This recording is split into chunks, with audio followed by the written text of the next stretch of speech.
GMC Srinagar से जो doctors हैं हमने प्रोटेस्ट किया है। मैं अपीयरिंग बैच से हूँ जिनने इस साल नीट पीजी दिया था। सो आई एम फर्स्ट हैंड जो सफर कर रहा है इस टाइम की, जो अनजस्ट एंड ये जो अट्रोशियस रिजर्वेशन पॉलिसी जो उन्होंने इस साल अप्लाई की है। जब हमारी सिलेक्शन हुई थी एट दैट टाइम इन 2017, उस टाइम पे यहाँ पे 75% सीट्स फॉर पीजी होती थी फॉर फॉर ऑल, एंड जो 30% सीट्स, ओनली 25% सीट्स होती थी वो रिजर्व के लिए होती थी। इस टाइम पे अगर हम देखें ड्यूरिंग आवर कोर्स ऑफ जो डिग्री है, बिल्कुल ही इन्होंने उल्टा कर दिया है। इस टाइम पे हमें सिर्फ 25% seats are open for 100% population, और कंपटीशन जो है वो और टफर होता जा रहा है। बाहर से भी लोग आते हैं, AIQ की वजह से बैकलॉग्स बहुत ज्यादा रह रहे हैं।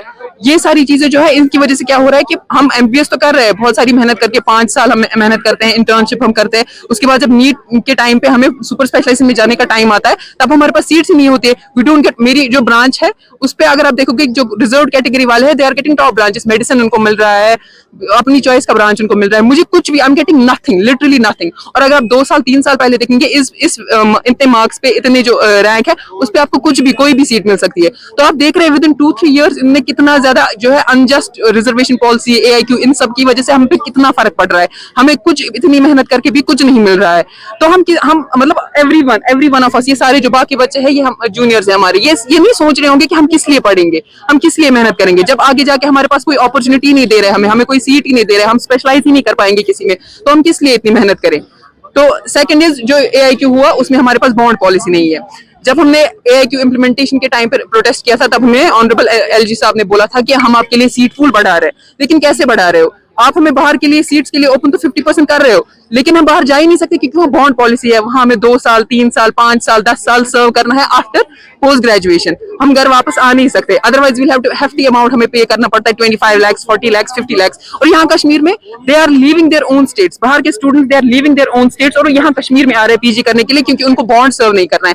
देन आफ्टर वो 3 साल बॉन्ड करके वो फिर कहीं भी ये कर सकते हैं, प्रैक्टिस कर सकते हैं, जहाँ उनकी मर्जी हो। तो अपनी स्टेट को छोड़ के हमारी स्टेट को प्रेफर कर रहे हैं, और यहाँ हम अपनी ही स्टेट में कुछ नहीं कर पा रहे। थर्ड थिंग इज जो रूल 17 है, उसमें आप क्या कर रहे हो, जो ऑलरेडी हमारे पास 25% की सीट्स है, उसमें भी आप बोल रहे हो कि जिन्होंने कैटेगरी वालों ने मेरिट के बेसिस पे अच्छा स्कोर किया है, अगर उन्होंने मेरिट के बेसिस पे अच्छा स्कोर किया है, वेल एंड गुड, उनको कैटेगरी पूल से सीट्स दे दो। आप क्यों उनको ओपन मेरिट, उनसे जो नीचे वाले रैंक वाले हैं उनको ओपन मेरिट की सीट्स दे रहे हो फिर उनके बदले? बिकॉज किसी एक कैटेगरी वाले ने अच्छा परफॉर्म किया, उसका फायदा किसको मिल रहा है? जो नीचे है लिस्ट में कैटेगरी वाला, उसको उसका फायदा मिल रहा है। अब मतलब आप बताओ हमें, आप कितना आप इनजस्टिस कर रहे हो विद ओपन मेरिट। हम लोगों के साथ कितना ज्यादा इनजस्टिस है। हम अगर 70% ऑफ पॉपुलेशन है, हमारा सोल पर्पज, मोस्टली हम मिडिल क्लास फैमिली से ही आते हैं, हमारा सोल पर्पज ये होता है पढ़ लिख के मेहनत करके हम कुछ करेंगे, आगे मेहनत करके हमें कोई सीट मिलेगी, हम कहीं एडजस्ट हो जाएंगे तो हम कुछ हासिल करेंगे। लेकिन जब आप हमें वो मौका ही नहीं दे रहे हो, आप हमें कट कर रहे हो इसी लेवल पे कि नहीं, आप कितनी भी मेहनत करो, हमारे पास उतनी अपॉर्चुनिटीज ही नहीं है। आप समझो फॉर एग्जांपल 100 लोगों में से 70 लोग होते हैं ओपन मेरिट वाले, उनको आप 10 में से 3 ही सीट्स दे रहे हो, और जो 30 लोग होते हैं कैटेगरी वाले, उनको आप 7 सीट्स दे रहे हो। तो ओपन मेरिट वाला कितना पीछे जा रहा है, आपको ये एहसास है? थर्ड थिंग इज जो EWS की सीट्स, इस साल बोपी मैट्रिक्स में पर्टिकुलरली बात करूंगी, जो EWS की सीट्स है, EWS is a horizontal category. अगर EWS एक हॉरिजॉन्टल कैटेगरी है, दैट मींस वो निकलती है फ्रॉम ओपन मेरिट। उसमें से जो बची हुई सीट्स है वो वापस ओपन मेरिट को जानी चाहिए। जो बोपी का मैट्रिक्स है, उन्होंने उसमें 28 सीट्स रखी है फॉर EWS, लेकिन जो EWS के कैंडिडेट्स है, only 7 candidates have EWS certificate. That means 21 seats जो है जो रिमेनिंग, वो जानी चाहिए किसको? ओपन मेरिट को। लेकिन ऐसा कुछ नहीं हुआ है। We don't know under what orders, ये सुप्रीम कोर्ट का ऑर्डर है, दिस इज सोशल वेलफेयर का ऑर्डर की 21 सीट जो है वो हमें जानी चाहिए ओपन मेरिट को वापस। लेकिन पता नहीं बोपी ने किन ऑर्डर्स के अंडर उसको कैटेगरी को दे दिया है। वो 21 सीट्स जो हॉरिजॉन्टल की है वो भी लेके कैटेगरी को ही दे दी है। हमें ये एक्सप्लेनेशन भी चाहिए कि वो क्यों कैटेगरी के पास गई है, अंडर व्हाट ऑर्डर। हमें वो ऑर्डर चाहिए, और हमें वो, जब सुप्रीम कोर्ट का ऑर्डर है कि वो हॉरिजॉन्टल रिजर्वेशन है, तो वो किसने, कहां से ये ऑर्डर आया है? खुद ही। We want those 21 seats back. We want bond in Kashmir. और हमें ये रिजर्वेशन पॉलिसी, इसको रिव्यू कीजिए, आप इसको रैशनलाइज कीजिए। That's our demand right now. हम गए, हम हर किसी के पास रिप्रेजेंटेशन दे रहे हैं। जो उमर साहब है उनके पास भी हमने अपना मेमोरेंडम दिया है। जो LG साहब है उनको तो हम बॉन्ड के टाइम से ही बोल रहे हैं, लेकिन nobody is listening to us. हमारी आवाज कोई सुन नहीं रहा है।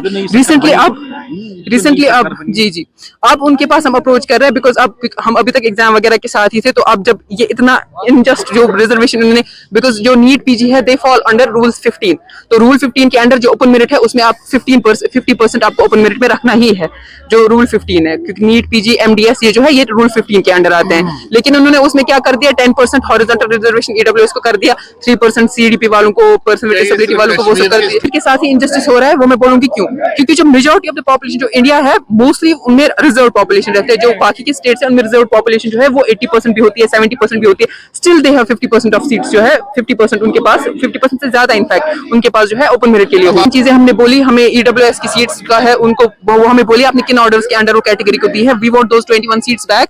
सेकंड इज बॉन्ड पॉलिसी, जो अब हमें सकी नेतृत्व की तरफ से काफी सपोर्ट मिला है उसमें, कि उन्होंने कहा कि वो 2 ईयर का बॉन्ड यहाँ पे इंप्लीमेंट करेंगी, उसके लिए हमें ऑर्डर चाहिए immediately and it should be effective from this year only. हम और वेट नहीं कर सकते और वेस्ट नहीं कर सकते हैं सीट्स यहाँ की, और यहाँ के रिसोर्सेज वेस्ट नहीं कर सकते हैं। They are taking degree from here free में, और हमें वहां जाने के लिए इतनी सारी मुश्किलों का सामना करना पड़ता है। हमें वहां पेरिफेरल पोस्टिंग करते हैं, स्पेशली फॉर अ फीमेल वो बहुत ज्यादा मुश्किल हो जाती है बाहर जाना।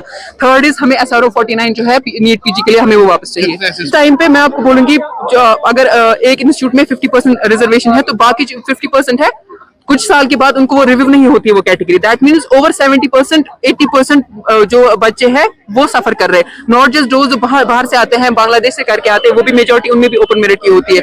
जो प्राइवेट से एमबीबीएस करते आते हैं वो भी ओपन मेरिट के होते हैं। उनको उस टाइम पे भी यूजी भी उनका इसीलिए मिस हुआ होता है बिकॉज ऑफ रिजर्वेशन, वो यूजी में भी सिलेक्ट नहीं हो पाते हैं यहाँ पे, फिर उनको जाना पड़ता है बाहर के कॉलेज में। बाहर के कॉलेज से आके उनको पता चलता है, अभी तक तो था कि चलो 75 सीट्स ओपन मेरिट के लिए है, अप टू 2018 2019 तक ये था, लेकिन अब रिसेंटली जो उन्होंने कर दिया है 25% फॉर ओपन मेरिट। अब तो वो बोल रहे हैं कि हमने इतने पैसे खर्च करके इतनी मेहनत करके हमने किस लिए किया है ये सब। सो हमारी यही डिमांड है कि इमीडिएटली, और इसका we need a time limit. आप मतलब हमें बोल रहे हैं we will see to it, लेकिन कब?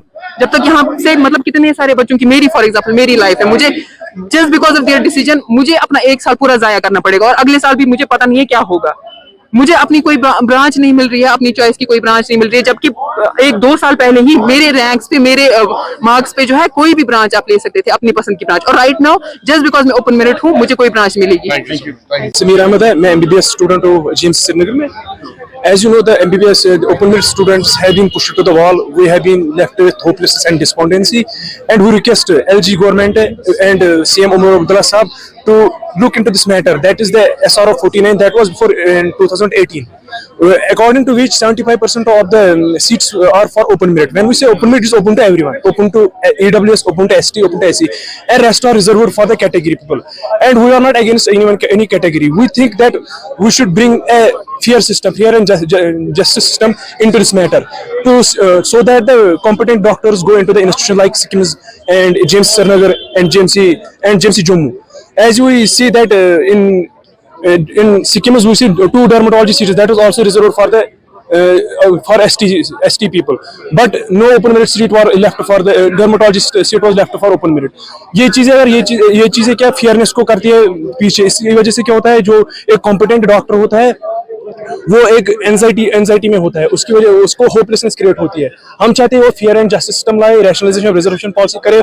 हम मेनली हमें 2 पॉइंट्स, एक तो SRO 49 वो बैक लाए जिसमें 75% ओपन मेरिट के लिए, और जो दूसरा है इरेडिकेशन ऑफ द रूल 17, वो countries they are responding and we have hopes from the government that they will look into this matter. They are responding.